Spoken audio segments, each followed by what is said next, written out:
ናታንዬ እሱን ተው። አሁን ተነሳና ከፍሬን ትስመኛለህ።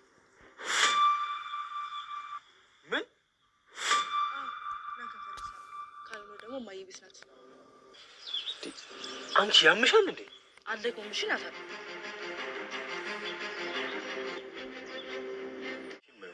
ይኸውልሽ ዳት አንዴ ቃል ገብቼልሻለሁ አይደል? ምንም ቢሆን እንዳትጠራጠሪ። ይኸውልሽ ከአንቺ ውጪ እንኳን ላገባ አይደለም ለስም ራሱ አልችልም። ኧረ እሱማ እኮ ብትሄጂ ሩቅ አይደለም ቅርብ እኮ ነው። እህቴ አይደለች እንዴ? ዳጣ ስነ ስርዓት ያዥ። አዎ እህትሽ ናት፣ ግን እኔ የምትዋወሱኝ ይቃችሁ አይደለም። እኔ አንቺን የወደድኩሽ ወይ አንቺን ማገባሽ አንቺ ስላልሽኝ ሳይሆን እኔ ስለወደድኩሽ ነው። ስለዚህ ምንም ነገር እንዳትጠራጠሪ። ኧረ እኔ ተጠራጥሬ አላውቅም።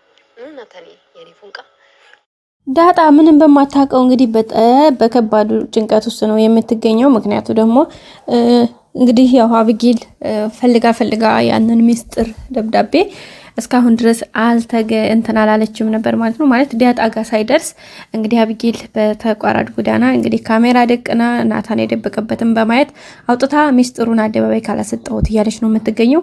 በዛም አማካኝነት እንግዲህ ናታን እባክሽ እያለ እግሯ ስር ወድቆ በጣም ሲማጸናት ሲለምናት በቃ እግሯ ስር ተደፍቶ ብዙ ነገሮችን ሲያደርግ ነበረ። ቢለምናትም በተለያየ ነገር በቃ ሊያስረዳት ቢሞክርም በጭራሽ መረዳት ስለማትፈልግ አብጌል የምትፈልገው ዋና እንትኗ በቃ ነገሮችን አርቃ አታይም።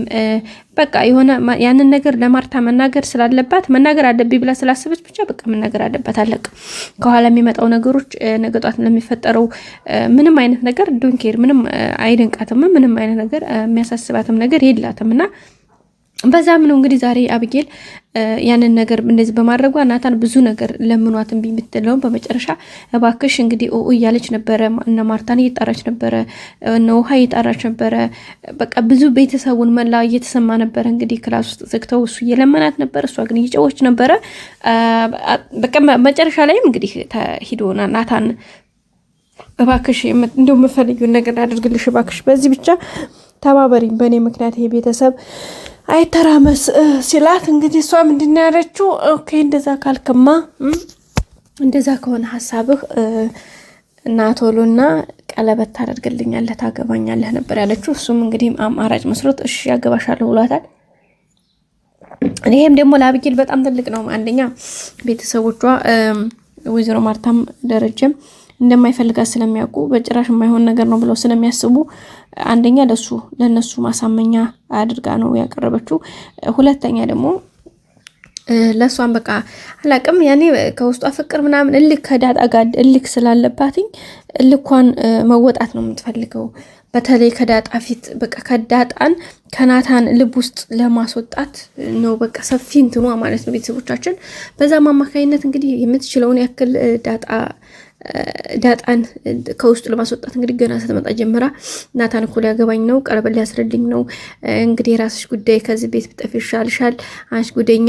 እንግዲህ የሚገርመው ዳጣ እንደምታውቁት ሰላም እናቷ መሆኗን አታውቅም። እናቷን ገና እየፈለገች በሀሳብ በድገት ላይ ነው ያለችው። ግን አብጌል ያችን ደብዳቤ ስላወቀች የት ሄደሽ ነው ምናምን ሲላት ናታን አይ ሰላም እየጋሄጄ የተወሰነ ቆይተን መጣን እያለሻት ነበረና አራ ክስትሽሳ ምናምን ብቻ በጣም ብዙ ነገር እያለቻት ነበርና በቃ እንዴ ምን ማለት ነው? ከዛ ናታን ኤቢ ያምሻል ምናምን እያላት ነበረ። አረ እኔ ያመኝም ደግሞ እንደማያውቅ ሰው እኮ እንትን ትላለች እያለች ነበር። ምክንያቱም አብጌል እንደምትረዳው ዳጣ እንደምታውቅ ነው። ዳጣ ግን ምንም የምታውቀው ጉዳይ የላትም በጭራሽ ማለት ነው። ምክንያቱም እሷ መጀመሪያ ላይ አሁንም ስቲል እናቷን እየፈለገች ነው። ግን ደረጀ ስለተጨናነቀ ደረጀ በእኔ ጉዳይ ይሄን ነገር በጣም አሳስቦታል ብላ ስላሰበች አሁን ላይ ደረጀን ማስጨነቅ አትፈልግም። በቃ ለሁሉም ጊዜ ያለው ጊዜ ይፈታዋል ብላ ስለምታስብ በቃ ጀስት ኖርማል ነው ብላ አሁን ላይ ትተዋለች። ምክንያቱም በተለይ ደረጀ ሲጨነቅ ሲጠበብ በጣም ደብሮ ስታይ በጣም እንትን እያላት ነው። ባለፈውም ራሱ ሰላም የልጁ አባት እንደዛ ነው ብላ ስትነግረውም ካለ ራሱ በጣም ነበረ እየደነገጠችው እሷ ማለት ነው። ቤተሰቦቻችን ዳጣ በቃ ከሁሉም በላይ ነበረ ያሳሰባትኝ የነበረው። ምክንያቱም በቃ ነገሮችን በእኔ ምክንያት ነው እየተጨነቀ ያለው ብላ ስለምታስብ ለዛ ነው ገብታችኋል ጋይስ። እና በዛን አማካኝነት እንግዲህ እንደዛ ነው እየሆነ ያለው ነገር። በመጨረሻም እንግዲህ ናታንን በቃ ከንፈሬን ሳመኝ ብላ ነው እንግዲህ በቃ በከባዱ አንድ ላይ ዳጣና ናታን በተቀመጡበት ጥያቄ ያቀረበችው። በጣም ከባድ ነው ጋይስ ታላችሁ አይደለ ጋይስ? በቃ በጣም ከባድ ጥያቄ ነው እንግዲህ በቃ ከንፈሬን ሳመኝ ዳጣ ፊት። ዳጣን እንግዲህ ናታን ምንም ነገር ቢፈጠር እኔ ያለሁኝ ከኔ ጋር ካንቺ ጋር ነኝ ምንም እንዳታስቢ ብሏታል ማለት ነው። ግን ቢሆንም ደግሞ ያው የሆነው ነገር በጣም ከባድ ነው። አንደኛ አቢጌል ልጅ ጋር ይዛተችባት ነው። ሁለተኛ ደግሞ እና ከንፈሬን ሳመኛለች ማለት ነው። አስባችኋታል ይሄን ድፍረት? አንደኛ አለበለዚያ ደግሞ ይሄን ማታደርግ ከሆነ ኦኬ ችግር የለውም እኔ ለማየ ሂጅ እነግራታለሁኝ ምናምን ብላ ነው እንግዲህ ያስፈራራችሁ። ልታስፈራሪያት ሞክሪ ምናምን ሲላት አይሱንማ ከሁለት አንዱ ምረጥ ነው ያለችው። ስለዚህ አሁን ናታን እውነት ከንፈሯን ስማት ይሆን ተነስቶ ያደርገውም በጭራሽ እንኳን አይደለም ዳጣ ፊቷ እያለች ቀርቶ ይቅርና ዳጣ ራሱ ባትኖር እንደዛ ያደርገውም ብዬ ነው የማስበው።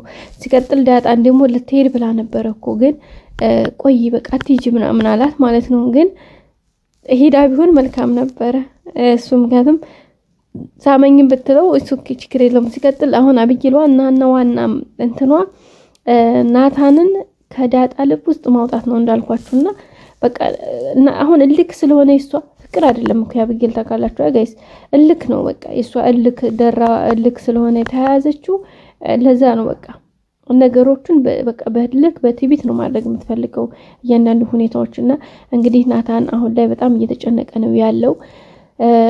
ያው ለቤተሰብ መፍረስ ምክንያት እንዳልሆን በማለት ነው እንግዲህ ያክል እሱ ያደረገ ያለው። በእርግጥ ከኔ በላይ እኮ ላንቺ አባትና እናትሽ ናቸው። ነገ ጧት ይሄ ነገር የሆነ ነገር ችግር ቢፈጠር የምትጎጂው ከኔ በላይ አንቺ ነሽ። አንደኛ እኔ ሻንጣዬን ይዤ መውጣት እችላለሁ፣ ሁለተኛ ቤተሰብ አለኝ እኔ። ሲቀጥል አሁን ላይ ብዙ አማራጮች አሉኝ፣ ልጅ ነኝ በዚህ ቤት ውስጥ። ግን አንቺና ቤተሰቦችሽ ናቸው እህትሽ ጋር ጎዳና የምትወቂው። እናትና አባትሽ ይለያያሉ፣ ከዛ በኋላ አንቺ ጎዳና ትቀሪያለሽ ነው ያላል ማለት ነው። ቤተሰቦቻችን ግን አይገባትም። በጣም የሚገርመው ነገር ምንም ነው የማይገባት። ምንም አይነት ነገር ቢባል ምንም አይነት ነገር ቢነገራት ስደውን ወሬ ምንም አይደንቃትም እውነት ማለት ነው። እሱ እንደዛ እያለ እያስረዳት በቃ በሚችለው ነገር እንትን እያላት ነገ ጧት ስለሚፈጠረው ነገር አስቢ፣ ቆም ብለሽ አስተዊ፣ በቃ ነገሮችን አርቀሽ ተመልከች፣ ለምን እንደዚህ ታደርጊያለሽ ታይ ምናምን እያላት እሱ እያለ እሷ በቃ የምትቆፍረው ሌላ ጉድጓድ ነው። በቃ እሷ ሌላ ነው የምትለው ጋይስ ሌላ። ስለዚህ እንግዲህ አሁን እንደዚህ ይመስላል። በቀጣይ ናታን እውነት የስማት ይሆን? አዲስ ቪዲዮ ይዘን እንመጣለን። ሰላም ቆዩ።